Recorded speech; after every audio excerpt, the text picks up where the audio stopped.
Good morning friends and welcome to my another blog. তো আজ হচ্ছে রবিবার আর এখন বেজে গেছে সকাল 9টা। তো আমরা বেরিয়ে পড়েছি বাজারের জন্য। যেহেতু সানডে একটা দিন সৌরভের ছুটি থাকে অফিসে, তো ওই দিন আমরা সমস্ত বাজার করে নেওয়ার চেষ্টা করি আমাদের পুরো সপ্তাহে, যাতে আমাদের আর বাজারে যেতে না হয়। তো দেখো আমরা এখন বেরিয়ে পড়েছি বাজারের জন্য, আর আমি তোমাদেরও আজকে নিয়ে যাচ্ছি বাজারে। তোমরা দেখো আমরা যেখানে থাকি সেখানে আমাদের বাজার কীরকম বসে, জায়গাটা কীরকম, তোমাদের আশা করি তোমাদের ভালো লাগবে। তো চলো এখন আমরা যাই আর তোমরা আমার সঙ্গে দেখতে থাকো। এটা দেখো হচ্ছে পিডাব্লিউডির গেস্ট হাউস, আর এর ঠিক পিছনে হচ্ছে স্টেডিয়াম। তো আমাদের বাড়ি যেটা সেটা হচ্ছে স্টেডিয়ামের পিছনে। তো এখন দেখো আমরা যাচ্ছি রাস্তাতে। এই রাস্তায় একটা কী ব্যাপার বলো তো, খুব একটা মানে ট্রান্সপোর্টটা এতটাই খারাপ যে এখানে যদি একটা অটো তোমার পাস হয়ে যায়, তো সেকেন্ড অটো পেতে গেলে তোমাদের অনেকটা টাইম তখন ওয়েট করতে হবে। তো সে কারণে আমরা আর ওয়েট না করেই আমরা হাঁটতে শুরু করেছি, কারণ ওয়েট করলে মানে অন্য অটোটা কখন আসবে সেটার জন্য ওয়েট করো। তো সে কারণে আমরা হাঁটছিলাম, যদি হাঁটতে হাঁটতে অটো পেয়ে যাই তাহলে আমরা অটোতে চেপে যাব তখন। এই যে দেখো এটা হচ্ছে এখানকার বাজার। তো এখানে বাজার প্রত্যেক দিন বসে, কিন্তু ব্যাপারটা হচ্ছে যে সানডে যেটা, সেই দিন বাজারটা আরও অনেক বেশি বড় করে বসে। মানে পাশাপাশি গ্রামের যারা চাষাবাদ করে তারাও সেদিন শাক সবজি সমস্ত কিছু নিয়ে বসে।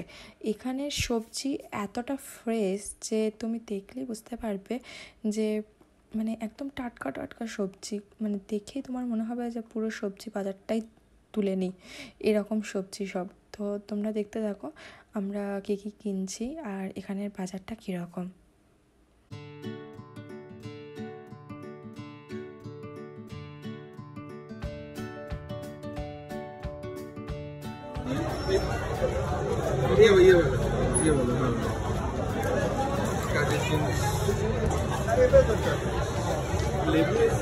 দেখলাম না কতটা আছে, নিয়ে নিচ্ছি যাবে।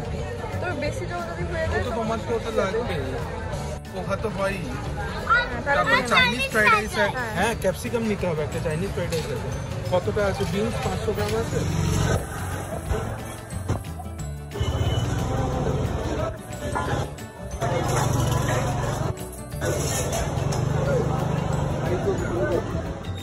না ধরে খেলতে হবে।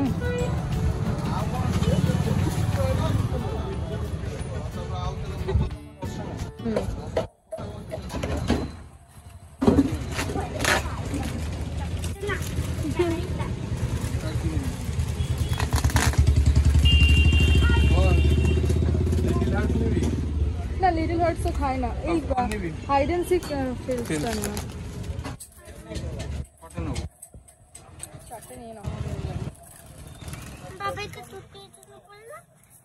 তুমি খাবে, তাহলে একসাথেই আমরা শেয়ার করে খাবো।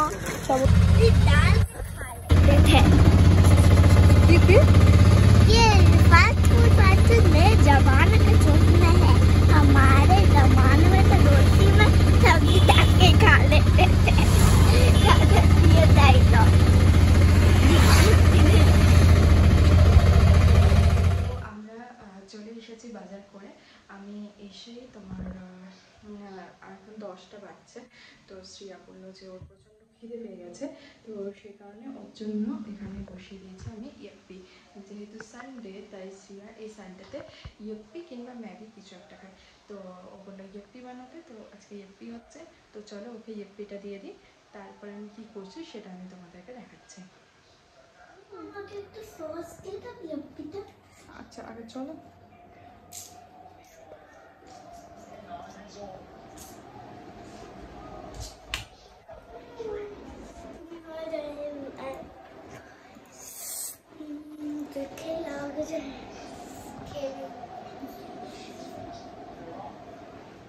শ্রিয়াকে ইয়েপ্পি করে দেওয়ার পরে দেখো আমি লেগে গেছি সবজি ধোয়ার কাজে। বাজার থেকে যত সবজি আর ফল নিয়ে আসা হয়েছিল সেগুলো আমি একে একে করে ধুয়ে নেব। ধুয়ে আমি রেখে দিই, কারণ ধোয়া থাকলে সবজিগুলো পরে আর মানে কোনো সমস্যা থাকে না ভালো করে ধুয়ে রেখে দিলে। তো আমি এগুলো এক এক করে ভালো করে ধুয়ে রেখে দেবো, তারপরে আমি যাব ব্রেকফাস্ট করতে।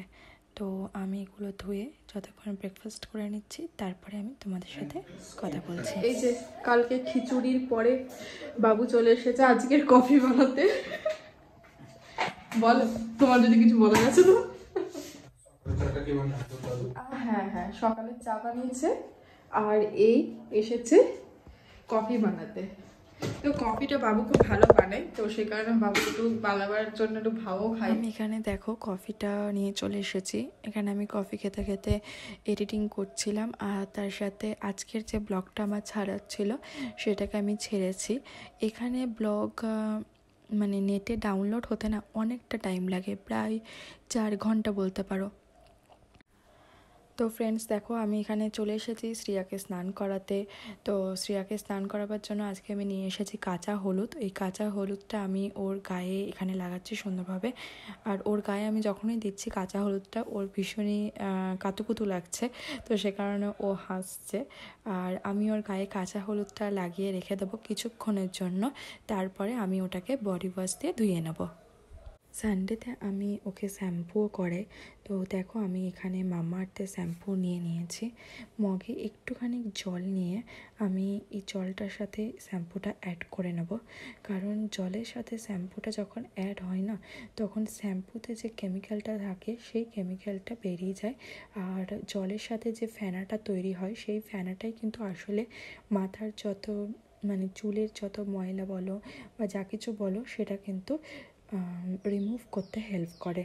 তো সেই কারণে তুমি যত সুন্দরভাবে শ্যাম্পুটা জলের মধ্যে গুলে ইউজ করতে পারবে, তোমার চুলটা কিন্তু ততটাই কেমিক্যাল ফ্রি থাকবে, আর তার সাথে চুলটা সিল্কি হবে, নরম হবে, আর দেখতেও সুন্দর লাগবে।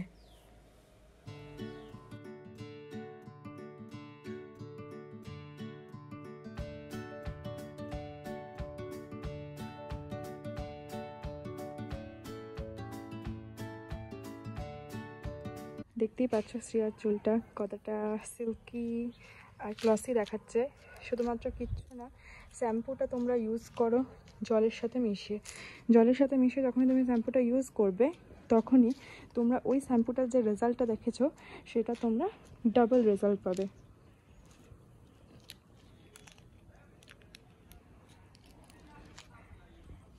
আর যে কাঁচা হলুদটা তোমাদের আমি দেখালাম ইউজ করার জন্য, সেটা তোমরা ইউজ করতে পারো। এটা তো কাঁচা হলুদটা তো শুধুমাত্র শীতকালেই পাওয়া যায়, তো শীতকালেই তোমরা ট্রাই করবে। বাকি টাইমগুলোতে আমি যেটা ইউজ করি সেটা হচ্ছে বেসনের সাথে আরও কিছু ইনগ্রেডিয়েন্টস মিশিয়ে। সেটা কি মিশিয়ে তোমাদের সাথে আমি পরে সেটা শেয়ার করবো।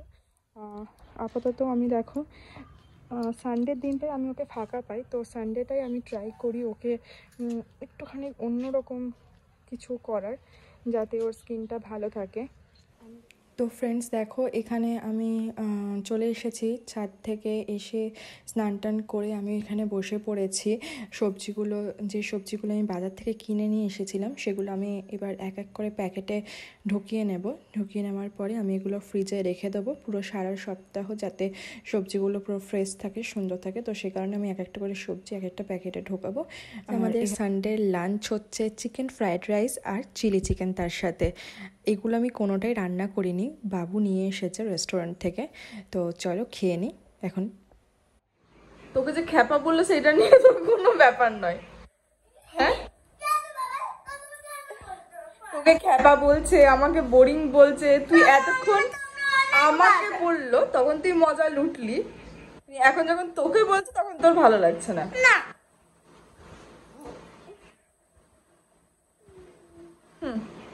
আর ও তো বসে আছে একেবারে নারায়ণ বিষ্ণু আমাদের। ওর তো না আছে জীবনে কোনো ভুল, না আছে কিছু,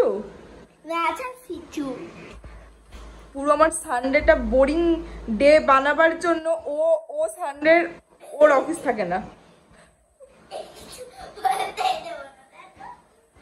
বলতে দে, আমাকে নিয়েও বলবে, তোকে নিয়েও বলবে। হ্যাঁ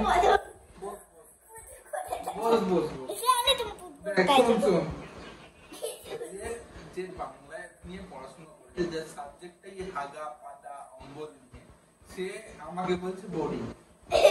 ঠিক আছে, অ্যাডভেঞ্চারাস একটা ছেলে। অ্যাডভেঞ্চারাস একটা ছেলে? তুমি আবার কি লাইফে অ্যাডভেঞ্চার করলে সেটা আগে আমাকে বলো। তোমার লাইফের অ্যাডভেঞ্চার আমি তো বলিনি আমি অ্যাডভেঞ্চারাস। আমি যাই করি, আমি কি বলেছি? তুমি বলেছো তুমি একটা অ্যাডভেঞ্চারাস ছেলে, তো তুমি লাইফে কি অ্যাডভেঞ্চার কি করতে পারছি তোমার সাথে? ও আচ্ছা, না না আমি তো নয় বোরিং মাল ছাড়ো, আমি যখন ছিলাম না তখন তুমি কি লাইফে তোমার অ্যাডভেঞ্চার করে উল্টে দিয়েছো? কি করেছো? ছোটবেলা থেকে তো তুমি পদে পদে ঘুরছো। তোমার ছোটবেলা থেকে আমি পদে পদে ঘুরছি? তোমার 24 বছর বয়সে আমি পদে পদে ঘুরছি? তো 23 বছর বয়স পর্যন্ত তুমি কি করছিলে? 23 বছর বয়সে তখন কাকে কেন? তুমি তো অ্যাডভেঞ্চারাস ছেলে, তো অ্যাডভেঞ্চার করার জন্য আজকাল টাকার দরকার পড়ে না, হাত পাগুলো থাকলেই হবে। অ্যাডভেঞ্চারাস ছেলে, তাহলে নিজেকে কি করে অ্যাডভেঞ্চারাস এর তকমাটা দিয়ে দিলে? আমি সবকিছু নিয়ে অ্যাডভেঞ্চার করতে পারলাম। বাবা, এখানে ভগবান, এখানে যেতে সেখানে যেতে